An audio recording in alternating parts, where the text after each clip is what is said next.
My name is Natalie Brooks. At 6:04 on a gray Friday morning, I pulled into my parents' driveway to take them to the airport for the 2-week luxury trip to Europe I had spent nearly 2 years planning and paying for. I had the itinerary printed, the airport check-in details saved on my phone, and a carefully packed tote on the passenger seat with travel folders, snacks, and the little lavender candies my mother always asked for before long flights. I had even built a playlist for the drive because I wanted the morning to feel special from the very first mile. I stepped out, reached for my mother's suitcase, and then froze. My younger sister came out of the house behind her dragging a suitcase of her own, like this had been arranged days ago. My mother smiled with that calm, polished expression she wore whenever she had already made a decision and expected everyone else to fall in line around it. "We talked it over," she said lightly. "Your sister really needed the rest, so we decided to take her instead." For a second, I honestly thought I had heard her wrong. I had worked overtime, skipped weekends, and saved every extra dollar for this trip. I had booked the flights, the hotels, the tours, the dinners. And now I was standing in the driveway realizing I had been removed from my own gift before sunrise. My father looked down and adjusted the handle on his suitcase, saying nothing. My sister gave me a tiny shrug like I was supposed to admire how natural this all was. I didn't argue. I didn't cry. I loaded the bags into the trunk, got behind the wheel, and drove them toward the airport with one thought quietly locking into place. If they wanted my trip without me, they were about to learn how expensive that choice really was. Before I tell you what happened when their plane landed and why my phone started ringing almost nonstop, tell me, what time is it where you are right now? And where are you watching from? I always wonder how far stories like this really travel. The drive to the airport felt like sitting inside a sealed box. The silence lasted less than a minute before my sister Chloe leaned forward from the back seat and started talking about Paris as if she had planned the whole thing herself. "Do you think we'll have time for shopping the first day?" she asked. "Because I saw this girl on TikTok who went to 3 designer stores before lunch." My mother, Karen, laughed softly and said, "We'll make time, sweetheart. This trip is supposed to help you reset." Reset. That word almost made me grip the steering wheel hard enough to crack it. Chloe was 28, permanently in some vague state of emotional recovery that always seemed to require other people's money, other people's patience, or other people's rearranged plans. 2 years earlier, I had covered 3 months of her rent because my mother said she was too fragile to handle eviction. The Christmas before that, I had given my parents a spa weekend, and somehow Chloe ended up taking one of the bookings because she needed a break more. Every time I accomplished something, someone in my family found a reason Chloe needed the reward instead. About halfway there, my father, Michael, cleared his throat. "Natalie," he said, staring ahead, "your mother and I do appreciate everything you've done." I looked at him in the rearview mirror. "Do you?" I asked. He hesitated, which told me more than any speech could have. Karen stepped in fast. "Don't make this harder than it needs to be. You're strong. Chloe isn't." There it was, the family rule in one sentence. I was not the daughter who deserved more. I was the daughter who could survive less. Chloe leaned closer and added in that fake, gentle voice she used when she wanted to sound sweet and superior at the same time. "I knew you'd understand. You always do." I kept driving.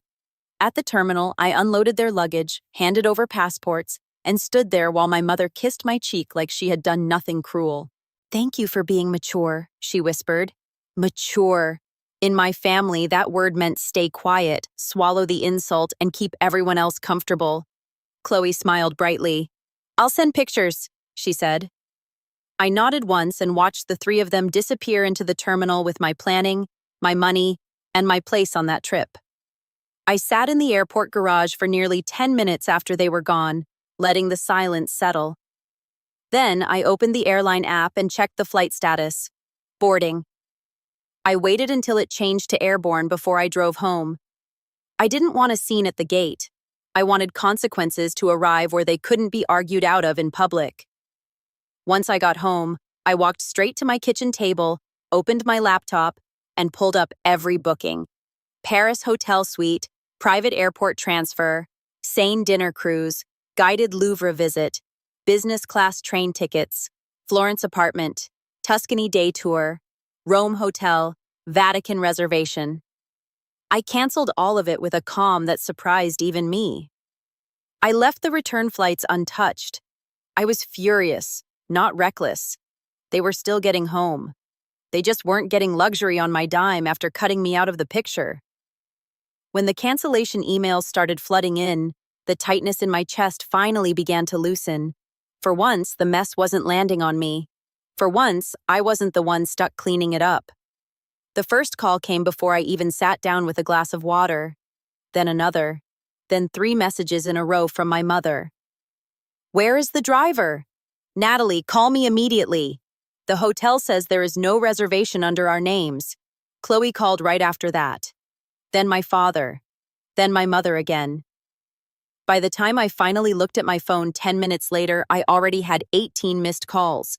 I placed the phone face down on the counter and went upstairs to unpack the suitcase I had prepared for a trip that no longer belonged to me. The irony of hanging up dresses I should have worn in Paris while my family stood stranded at Charles de Gaulle wasn't lost on me. After about an hour, curiosity got the better of me.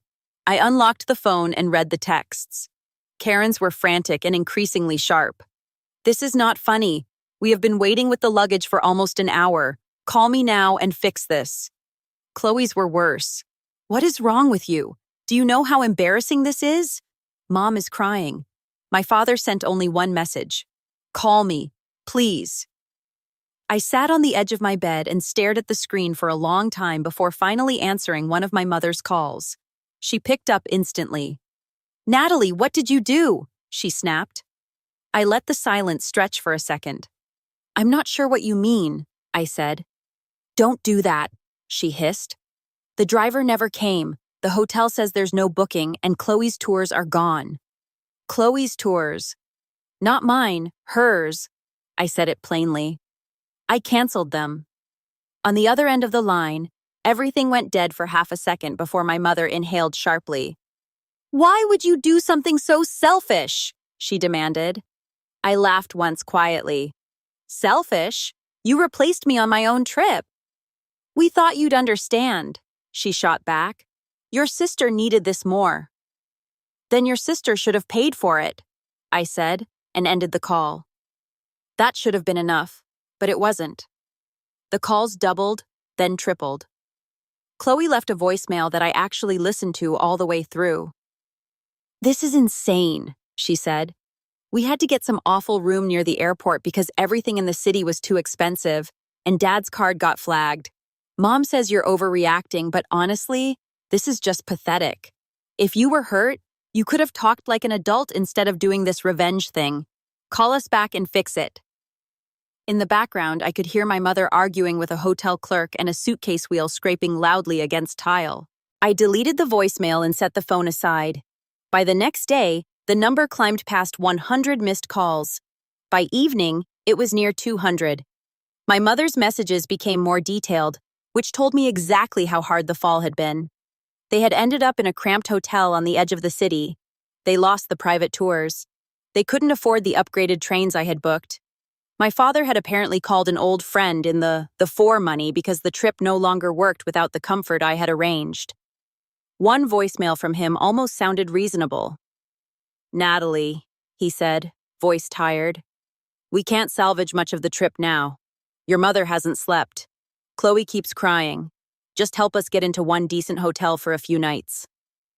No apology, no admission, just the old belief that if he sounded worn out enough, I would return to my assigned role and fix everything. Late that night, I answered one final call. My mother picked up on the first ring, already crying. "Natalie, please," she said. "We're exhausted." I cut in before she could start building a pity speech. "Listen carefully. I am not fixing this. You made your choice on that driveway. You smiled while you made it. You treated me like the reliable daughter who would absorb humiliation and still keep the machine running. I'm not doing that anymore." Chloe grabbed the phone in the background. "You're unbelievable," she snapped. "Over a vacation?" My voice stayed level. "No, over a pattern." Then I powered my phone off completely. For the next 2 days, every time they tried calling me, all they heard was the same dead sound. Tut, tut, tut. And for the first time in my adult life, their panic did not become my responsibility. The quiet that followed felt strange at first, almost unnatural, like I had stepped out of a room where a machine had been running so long I forgot what silence sounded like. On Saturday morning, I drove to Discovery Park and walked alone for nearly an hour with my phone buried in my coat pocket. The longer I walked, the more clearly I could see that the Europe trip wasn't an isolated betrayal. It was just the moment the pattern became too obvious to ignore. Chloe had always been treated like the emotional center of the family, while I was treated like the reliable backup generator. When she failed, I paid. When she broke down, I adjusted. When she wanted something I had built, the family story became that she somehow needed it more. I finally turned my phone back on in the parking lot and found a new batch of voicemails waiting for me. I played one from my mother. Her voice sounded less angry now, more worn out. "We're leaving Paris early," she said.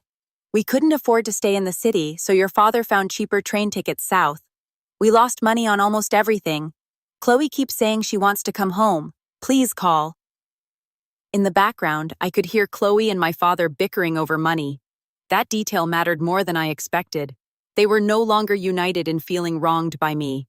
The pressure had turned inward. Without me there to absorb the cost, they were finally stuck dealing with each other. I called my best friend Rachel on video. She answered immediately, took one look at my face and said, "How bad is it?" I laughed. "Bad enough that my mother is probably crying into international roaming fees." Rachel smiled. "Then maybe they're finally learning what your boundaries cost." I told her everything. The driveway, the smile on my mother's face, Chloe acting like she had been awarded my trip, the 200 calls, the budget hotel, the way even now my father was still trying to get me to help without admitting they had been cruel. Rachel listened without interrupting, which is one of the reasons I trust her more than most people. When I finished, she said, "Your family has always treated your composure like a public utility. They assume it will always be available. The second you shut it off, they call you unstable instead of recognizing how much they depended on it." That sentence stayed with me. I asked her if she thought I had gone too far. She didn't answer immediately. Instead, she said, "Remember when my ex kept asking me for money after he cheated on me?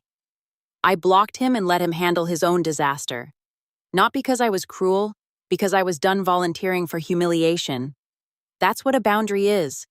It feels mean to people who benefited from your lack of one." I sat there in the car, staring out at the water, and felt something settle in me. For years, I had confused being needed with being loved, but what my family loved was the version of me that solved problems without asking them to change. That evening, I went home, made tea, and opened a blank notebook. On the first page, I wrote, "Silence is not selfish when speaking has only trained people to ignore your pain." Then, I kept writing.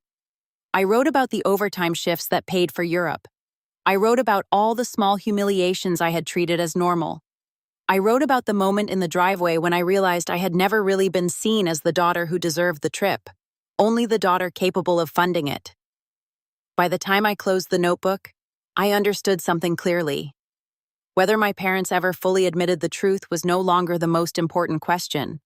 I had admitted it to myself. That was where everything changed. My father called the next night while they were at the Rome airport trying to move their return flight earlier. I knew it was an airport before he even spoke because I could hear rolling suitcases, overhead announcements, and my mother whispering sharply in the background. "Natalie," he said after I answered, "can we have one calm conversation?" "That depends," I replied. "Are you calling to apologize or are you calling to manage my reaction?" He went quiet for a second, then exhaled. "Your mother is exhausted. Chloe says she doesn't even want to come home right now because this trip has been so upsetting." I actually closed my eyes at that. Even now he was trying to center their discomfort instead of what they had done. "Upsetting," I repeated. "That's one word for it." His tone sharpened. "You know what I mean." "I do," I said. You mean you want me to feel sorry enough to rescue you one more time? Then he tried the familiar line. You're better than this, Natalie. That sentence might have worked on me years earlier, but once you hear the structure beneath it, you can't unhear it. Better than this really means easier to guilt, easier to use, easier to send back into position. No, I said calmly. I was more convenient than this. He sighed. Your mother really believed Chloe needed the trip more. She's been depressed. And I've been invisible, I said. Did that ever seem urgent? He pushed back immediately. That's unfair. We've always been proud of you. I laughed because there was nothing else left to do. Proud enough to remove me from my own trip in the driveway? Proud enough to let Chloe talk about Paris shopping in the back seat while I drove all of you to the airport? He had no answer for that. My mother took the phone next. Natalie, please, Karen said, sounding wrung out. We lost so much money. The last-minute hotels, the changed train tickets, the canceled tours. My money, I cut in. You lost my money first. She started crying again. I know. But Chloe really needed something good. Then you should have given her something good with your own resources, I said. Not mine. Chloe grabbed the phone after that, already furious. You're acting like some kind of martyr, she snapped. Mom and Dad wanted to do one nice thing for me, and you made everyone suffer because you can't handle not being the center of attention. That line was so shameless, it almost impressed me. You were never the center of my gift, I said. You were the reason I stopped giving it. My father got back on the phone quickly. We're coming home tomorrow, he said, voice low and tired. I think we need to sit down and figure out how to move forward. Good, I said. Then come home. He paused. That's it? That's it? You're really not going to help with anything? I looked around my quiet kitchen at the notebook on the table and the complete absence of chaos that had once followed every family crisis. No, I said. I'm not. After the call ended, I opened the spreadsheet I had used to plan the trip. Some of the refunds were already processing. Not all of them, but enough. Enough to remind me that the effort I had poured into that dream still had value, even if the people I originally built it for didn't deserve it. Instead of closing the file, I opened a new tab and typed Solo Italy Trip Ideas, September into the search bar. Rome, Florence, Bologna, maybe the Amalfi Coast if I wanted to be reckless in a beautiful way. The more I clicked, the clearer everything became. I was done turning my success into tribute for people who only noticed it when they needed something. If there was going to be a luxury trip paid for by my work, then for once, the person taking it was going to be me. The next morning, my parents texted that they had landed back in Seattle. I was already on my way to their house. I was sitting on my parents' porch with a paper cup of coffee when their taxi finally pulled into the driveway. The late afternoon sky was flat and gray, the kind of colorless Seattle light that made everything look exposed. My mother stepped out first and stopped the moment she saw me. My father followed more slowly, shoulders slumped, face lined with exhaustion. Chloe climbed out last, dragging her suitcase behind her with the kind of irritated expression people wear when they still think anger can protect them from accountability. None of them looked the way they had when they left. Their clothes were wrinkled, their hair was messy, and whatever confidence they had taken with them to Europe had clearly been left somewhere between airport terminals, cheap hotel rooms, and missed reservations. Chloe spoke first because of course she did. So what now? She asked sharply. You came here to enjoy this? I took a slow sip of my coffee before answering. No, I said. I came here so none of you could pretend this didn't happen. My mother set her bag down harder than necessary. Natalie, enough, she snapped, though her voice had no real strength left in it. We've had a miserable week. I looked at her calmly. Have you? Because from where I'm standing, you took a trip you weren't entitled to, lost the luxury you didn't pay for, and came home. My father rubbed his face with one hand, already looking like he wanted the whole conversation over. Can we please do this inside? He asked. I shook my head. No, we can do it right here. This is where it started. So, this is where we're going to talk about it. I stood up then and set my coffee on the porch railing. You smiled when you replaced me, I said, looking straight at my mother. That's the part I keep replaying, not just what you did, how easy it was for you to do it. Her face tightened immediately. I thought you would understand, she said. Don't use that sentence again, I replied. I'm serious. That sentence has been the excuse for almost every unfair thing this family has ever asked me to absorb. Chloe crossed her arms. You're acting like we committed some crime, she muttered. I turned to her. No, I'm acting like you treated my work, my money, and my effort like they were community property. You acted like I was just the person funding the trip, not the person it belonged to. That's exactly the problem. My father finally looked at me and said the one thing I had been waiting to hear. We were wrong. I held his gaze for a second, then nodded once. Yes, I said. You were. My mother's eyes filled with tears again. You humiliated us, she whispered. I didn't raise my voice. I didn't soften it either. Good, I said. Maybe humiliation is the only thing strong enough to interrupt this pattern. She looked stunned, like she couldn't believe I had said something she would usually force me to swallow. But I was past the point of protecting them from the truth just because it sounded harsh out loud. I reached into my bag and pulled out an envelope, placing it on the small porch table between us. This is a list of the things I'm no longer paying for, I said. No more emergency transfers. No more bailing Chloe out. No more covering her phone bill, her rent gaps, or whatever temporary rough patch turns into next. And no more family expectation that I should solve every crisis just because I'm the one with a stable life. Chloe stared at me. You can't be serious. I looked at her evenly. I've never been more serious. My mother shook her head in disbelief. That's cruel. No, I said. Cruel was removing me from my own gift and still expecting unlimited access to everything I provide afterward. Then I gave them the part I wanted them to remember. I used some of the refunded credits and booked myself a solo trip to Italy. My mother blinked. My father lowered his eyes. Chloe just stared at me like she had no idea how to respond to a version of me that no longer asked permission to enjoy my own life. Because I finally understood something, I said. If I'm the one who earns it, I should be the one who gets to enjoy it.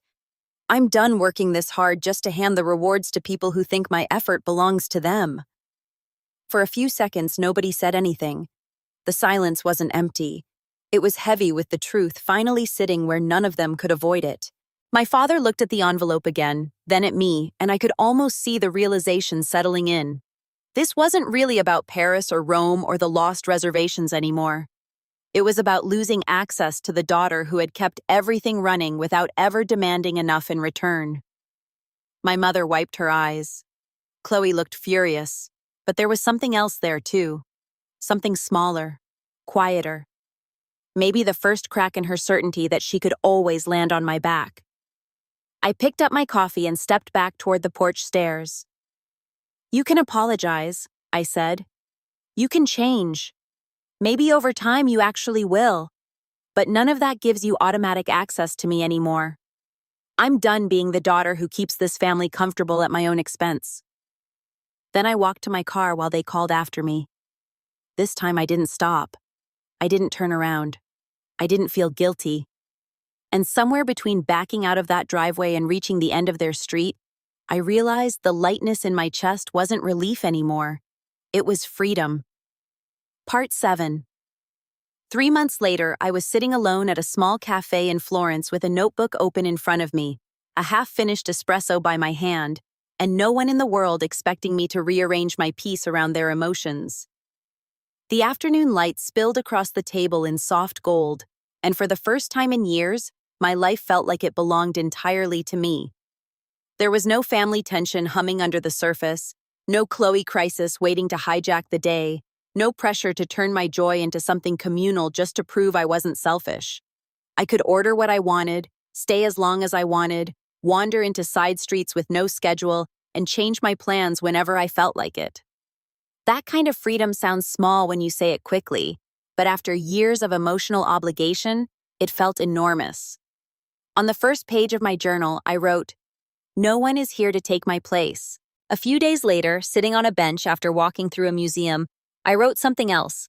I used to think love meant proving I could survive more than everyone else. Now I think love should mean being considered before you are hurt. That line stayed with me for the rest of the trip. In Rome, Florence, and every train ride between them, I kept realizing the same thing in different forms. I had spent years delaying my own peace while waiting for my family to become fair on their own. I thought if I stayed patient enough, generous enough, useful enough, they would eventually stop taking me for granted. But fairness that depends on your silence is never really fairness. It is just a system that works beautifully for everyone except you.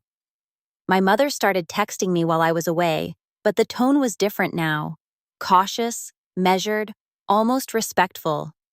She sent things like, "Hope Italy is beautiful," and "No need to reply, just thinking of you." My father sent one message that mattered more than the others. "I'm sorry I stood there and let it happen." Not "we're sorry," not "things got out of hand," just one plain sentence that finally admitted the truth. That mattered because honesty had been rare in my family for a long time. Chloe stayed silent the longest. Then one evening, while I was reorganizing train tickets in my hotel room, she called. I almost let it ring out. Instead, I answered. She sounded different. Not completely transformed, not suddenly wise, but less certain that the world would always cushion her. "Mom said you probably wouldn't answer," she said. She was probably right, I replied. There was a pause. Then she said, "I got a part-time job." I leaned back in the chair. "Okay." She gave a short, awkward exhale. "At a boutique in Bellevue. It's not amazing, but it's something." I waited. Eventually, she said the part that actually mattered. "I know I acted like that trip was mine, and I know I do that a lot. I just—" She trailed off there. But for once, I didn't rescue the conversation for her. I let her sit in the discomfort. Then I said, "You always assumed there would be a soft landing, usually because I built it." Another pause. Then quietly, she said, "Yeah." It wasn't some dramatic redemption scene. It didn't fix everything overnight. But it was the first honest thing I had heard from her in years. And honesty, even small honesty, was more valuable than all the fake gratitude she had ever offered me before. When I came back to Seattle, I didn't rush to play my old role again. I kept my boundaries exactly where I had set them. I answered when I wanted to. I said no when I meant no. I didn't restart the money, the fixing, or the emotional labor that had once held the entire family together at my expense. And slowly my family began adjusting to a version of me they could no longer take for granted. My mother stopped speaking about Chloe like she was the only fragile person in the room. My father listened more and explained less. Chloe, surprisingly, kept the job. Once, she even texted me to ask about budgeting without asking me for money. And that tiny difference meant more than she probably understood. We weren't magically healed, and honestly, I don't trust stories that wrap families up that neatly, but we were no longer living inside the old lie. The old version of our family only worked because I was willing to bleed quietly to keep everyone else comfortable. Once I stopped, reality showed up for all of us. My parents lost access to the version of me that made their choices easy. Chloe lost the assumption that my labor automatically belonged to her. And I lost something too.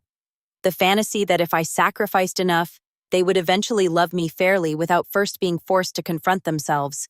That loss hurt more than I expected. There were nights after I came home when the apartment felt too quiet, and I caught myself reaching for my phone out of habit, almost ready to solve some problem nobody had even asked me about yet.